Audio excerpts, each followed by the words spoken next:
for joining us. And first of all, let me just say happy Women's History Month, ladies. This is awesome. Thank you for joining for our Bond Together event. But I just want to introduce these lovely ladies that are sitting here on this panel with me to have a very great conversation. So we're going to start it over here with my girl. Go ahead. Yes, my name is Adrienne Mullins. I am an author, or as Miss Jessica is calling me, an authorist. Yes. I'm a producer, and I am a storyteller, and that's just pretty much who I am in a nutshell. I love it. I love it. And then this lovely lady who kind of looks like me, or we look alike, is my sister, Ashley. Hi, I am Ashley. Like you said, I'm the big sister, so I am a pleasure to be here and participating in this. Perfect. And then the lovely beauty that we have on the screen right here. You can go ahead and introduce yourself. Hi, my name is Saranyu, and I am the founder of LavishLocks.com, a marketplace for wigs and toppers. Yes, to my left, we have this beautiful young lady right here. Her name is Adriana, but she can make it more jazzy than how I can say it. So, yeah. My name is Adriana. Thank you for having me. I am actually an owner of R&R Naturals CBD company. My hair story is a little different. I actually lost all my hair when I was 3 years old. I have alopecia areata is what it's called. I had really pretty curly locks, dark black hair, and when I was 3 years old, my dad said he had me under his arm, and I got up and most of my hair just fell all out, and eventually all of it came out. So all my life, that was my biggest struggle, no hair. I started playing with wigs around, I'd say like 6th grade, and it wasn't until I think high school that I found out and I discovered that marijuana actually helps your hair grow. But I, as I was getting older, marijuana, I didn't like smoking because I didn't like it being high and I'd be paranoid, but it made my hair grow. So I was kind of torn. My brother-in-law, one day he introduced these drops to me. He said, this is CBD, it's the medical part of marijuana, and that's what you need for your hair to grow, and that's why, you figured it out, like when you smoke, your hair comes and gets stronger and thicker. So I met my husband, and and I was telling him my story, the same thing, medical marijuana. And in a nutshell, that's pretty much kind of a big part of why we dived into the medical marijuana field and CBD. Now we have our own CBD company, a grow and everything, and it's thriving and it's a blessing. My hair story is a little bit similar in that I actually started wearing wigs and hair pieces because of hair loss.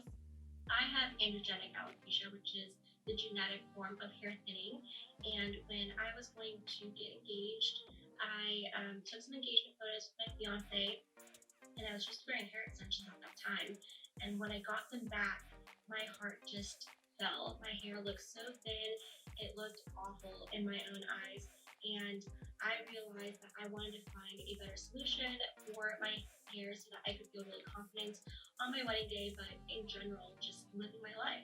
And so I found hair toppers, which is sort of similar to wigs, but hair extensions that cover the top of your head, and it just transformed my life. And on my wedding day, I just can't tell you how I thought about everything else. I felt everything else. I was able to enjoy that day with my friends and family without thinking about my hair, and it made me realize that I needed to share this with more women. And so I started my company, LavishLocks.com, which Lavish Locs is a partner of, and my whole life now has been about empowering women and enabling them to find their own confidence and live their own life while wearing wigs and hair toppers as a solution for them.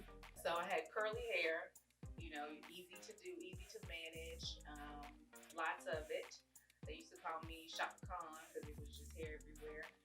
And then probably about the age, about 10, my mom relaxed my hair. She just was the thing to do, I guess, just making it easier too, because me and my sister, I don't want to tell your hair story, but we got to relax her.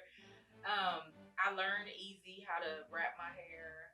I just wore wrap all the time. I just wrapped it. I wore wrap until college. I had the rap queen. Now everybody knew Ashley with the good rap. Yeah, so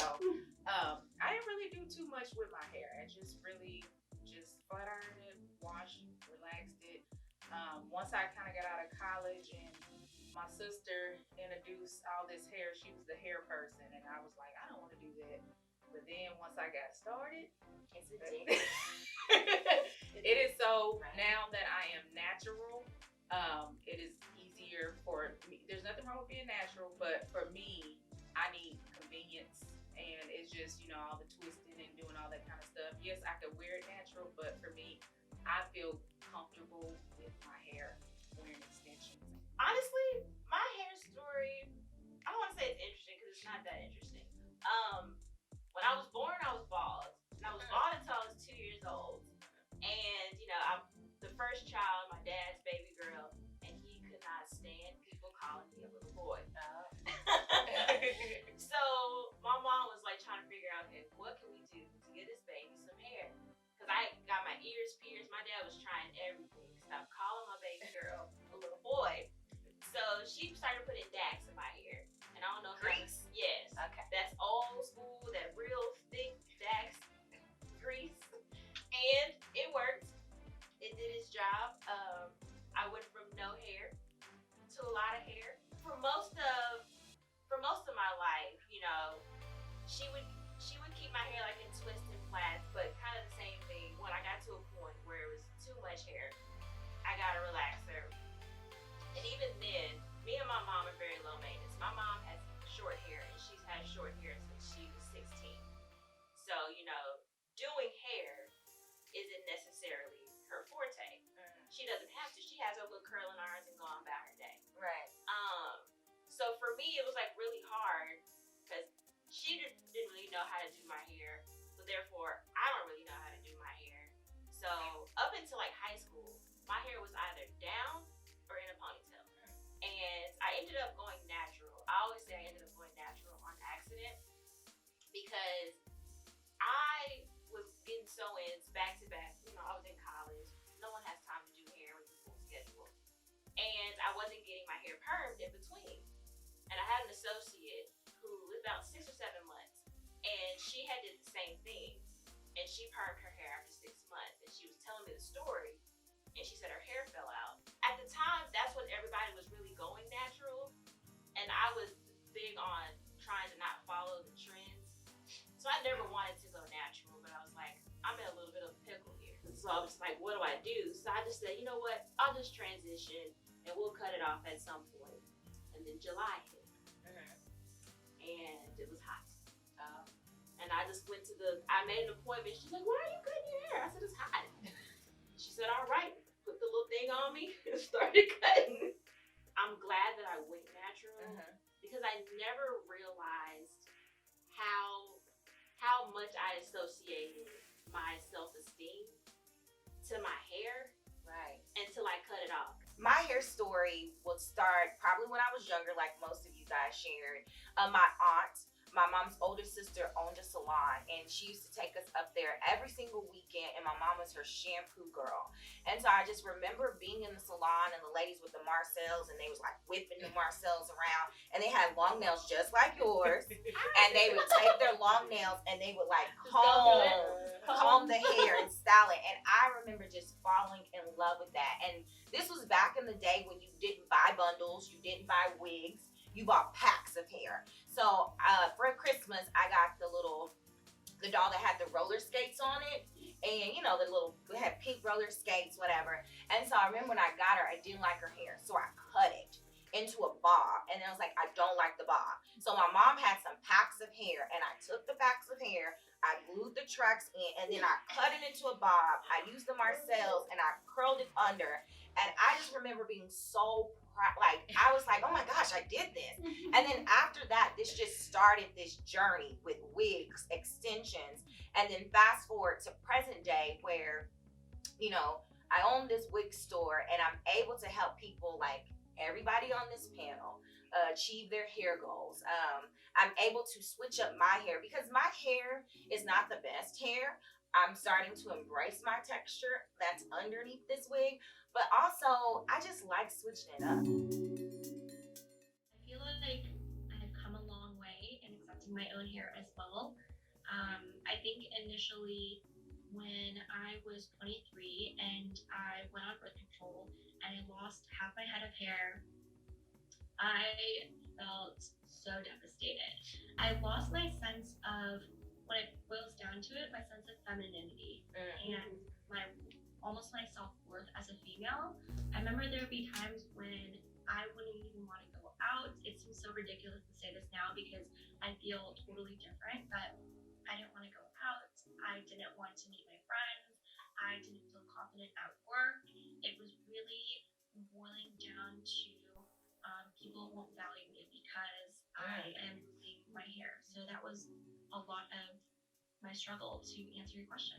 I like that. That's pretty deep. The fact that we associate our value with our hair. What about you? I could definitely relate to that story as well. Growing up as a little girl, I have 4 sisters, and all of them have really pretty long, thick hair. So it was always, I felt sort of left out, because I was watching my sisters and my cousins all playing with their hair. So I kind of had to find something else to do to keep me company, which, I got into makeup. That helped me a lot. I think one of my struggles would be with my natural hair would be my texture. Like in my family, they have I don't say a better texture. They have a softer texture. And it's a more manageable texture. And my texture has never been that manageable. But actually now it has, because I'm actually, treating the natural hair. But I've always struggled with that. And it never grew beyond a point of maybe to my chin or to my shoulder. And so it was like a confidence thing for me. It was like, you see these girls with this hair down their back and you're just looking grow, and it just won't grow. Or it's just so coarse and you just it just won't do what I want it to do. Or, I think that would be my struggle. What about y'all? I would say my struggle would probably be trying to find, I was just plain. I never stepped outside the box because it just worked for me. I'm just this is, everyone's like, we need to do something. No, this is it. And that's a struggle because I struggle with, I'm comfortable with this, so let me not go any further than where I'm at. I would say for me, when they say representation matters, it really does. It does. Because I think my struggle was, and I kind of said it earlier, but embracing that natural hair is pretty. Right. Because up until a few years ago, my mom was the relaxer queen. So, when I would just wear my hair in a fro, I would have the edges slicked back, but it would just be in a fro. And I never fails. You gonna do something with your hair? Right. It's I did. But I also think it's a generational thing of that generation was oh, you gonna, that nappy hair girl now, being Black in America is being confident of your texture. Wearing a wig is the best thing ever. This sounds very vain, but I'm gonna say it because this is transparency. We're bonding, we're here. Yes. It's the shape of my forehead. I wear a wig because I can change the shape of my forehead. It sounds so crazy, but it is so true. You understand? You wear a wig and you be that's too far back. Bring up perfect. And so I think wig gives you versatility. It gives you that extra little boost to be to have the hair that you never grew up with, right? That's for me. Also, I like to change colors. It's a way I can express myself. Same thing. Just being able to be whoever you want to be that day or that week or whatever it is. I think that's my favorite part about it. I think it depends on the day. I know what you were saying. Some days it's because I want to be a different person today. Other days, and I'll use today as a perfect example, I just don't want to do anything. Put this on real quick. It's convenient. Convenient. Right. I mean, all of the above, everything that everyone has said. I think another layer for me is that it enables me to not think about what other people are thinking about my hair. I just love it. I wear, like I said, I wear extensions, and when I get a fresh sew-in, I just feel sparkly. I just embracing something about that I didn't experience in my growing up. I wasn't that sparkle person. This gives me a new attitude. I used to be so scared too. You used to be scared? I was scared, in high school, so it was kind of odd to wear a wig. You know what I mean? I remember in school, everyone, is that a wig? Is that a wig? You know, and I you hated be like checking that. you know what I mean? All my life I had to deal with, you know, everyone staring at me. Like you know, she said they're staring at me. Like, why is your, you know, why do you have bald spots? Or why do you have this? You know, and stress actually causes my hair to fall out even more. So that wasn't helping. So, you know, and it's changed because now I don't care. You know, everyone, like I said, I'll switch wigs just every other day, every week, like however as I please, you know. So that's how it's changed for me. My mood changes when I get a new wig. Like my sister was saying, like the other week I would say, what did I have on that wig? It was cute wig, but then eventually it just made me feel frumpy and I just was in a bad mood and I was just irritable. And then so I was like, Josky, you need something to pick you up. And so I went and I changed my wig and I had a brand new view on life. New girl. It depends on the day. You know, like I've had really short hair. And like you said, I leave the barber chair. You couldn't tell me nothing. Literally couldn't tell me nothing. Then other days, I'm like, all right. I feel like a 10-year-old boy. Right. So let's dust out Sandy. Right. You know, let's be Sandy today. I wonder, like, what do you feel like? Was there something when you were younger where someone was like, oh, this is not acceptable for me to, like one thing I used to be self-conscious of was I used to be self-conscious of being black and wearing blonde hair. Because growing up, it was like, oh, she's ghetto. And so it wasn't until I embraced, that's not ghetto. I look cute in blonde. That I had to reprogram myself that I didn't let society dictate what I did. I mean, going back to what I said about femininity, I think that in general, from my perspective, as a straight woman, I feel like a lot of men like women with long, straight hair. And when you look at on TV, the TV shows where the woman that all the men want, she is usually a white, blonde female with really long, straight, like flowing hair. And so I feel like, especially as a minority growing up and seeing that and not having that, that hair, and even with, you know, Asian role models, they all have really thick, long hair, and not having that, I feel like makes you feel like, oh, I'm different. But to, you know, see diversity in hair, to see diversity in textures, to see diversity in a wig is acceptable. It doesn't mean that that's bad. Or, you know, even for you at a young age, how impactful would it have been if you would have saw a lady on television that suffered from alopecia? You know what I mean? It really would have been. Yeah. Like, you know, and when, you know, it's odd, when I started feeling like a little more accepted wearing wigs, it was actually Nicki Minaj. You know, with the lace fronts, how she would just be switching it like crazy. I remember watching her on TV, like, because before, all artists, they were always wearing wigs. It was wigs, but they would never tell you. Nicki Minaj really did it for me because she was switching out her hair, you know, all the time and let it be known, like, this lace front. She put it in her song. You know what I mean? So I was like, that really, you know, that really touched me. I also think conversations like this and having events like this will help us, you know, for the next generation or even young women that are looking at this to find their confidence within and not like what everyone else says about them, what society says about them. And I do feel like we're making strides to be more diverse in what is on television. And I think if we just keep doing that, this will actually bond us all together. Guys, thank you so much for joining us, and hopefully I will see all of you lovely ladies soon, and thank you for sharing your hair story. Bye.